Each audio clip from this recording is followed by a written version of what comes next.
தமிழ்நாடு சட்டப்பேரவைத் தேர்தலில் போட்டியிட்ட 4032 வேட்பாளர்களில் 3352 பேர் டெபாசிட் இழந்துள்ளனர். சட்டப்பேரவைத் தேர்தலில் போட்டியிடும் வேட்பாளர்கள் தங்கள் தொகுதியின் மொத்த வாக்காளர்களில் 1/6 பங்கு வாக்குகளை பெறவில்லை என்றால் டெபாசிட் தொகையை இழப்பர்.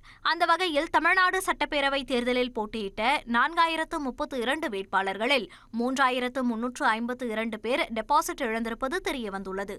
அதிகபட்சமாக கரூரில் 79 பேர் போட்டியிட்ட நிலையில் 76 பேர் தங்கள் டெபாசிட் தொகையை இழந்துள்ளனர். கட்சி வாரியாக பார்க்கையில் அதிமுக 19 தொகுதிகளிலும் பாஜக 5 இடங்களிலும் டெபாசிட் தொகையை இழந்துள்ளன. தனித்து போட்டியிட்ட நாம் தமிழர் கட்சி ஒரு தொகுதியில் கூட டெபாசிட் தொகையை தக்க வைக்க முடியவில்லை. அதே சமயம் விஜயின் தமிழக வெற்றிக் கழகம், திமுக, காங்கிரஸ், விசிக, கம்யூனிஸ்டுகள், தேமுதிக ஆகிய கட்சிகள் தாங்கள் போட்டியிட்ட அனைத்து தொகுதிகளிலும் டெபாசிட்டை தக்க வைத்துக் கொண்டன. அதே நேரத்தில் திமுக, விசிக, பாஜக, இந்திய கம்யூனிஸ்ட், அமமுக உள்ளிட்ட கட்சிகளிலிருந்து ஒரு பெண் வேட்பாளர் கூட தேர்வாகவில்லை என்பது குறிப்பிடத்தக்கது.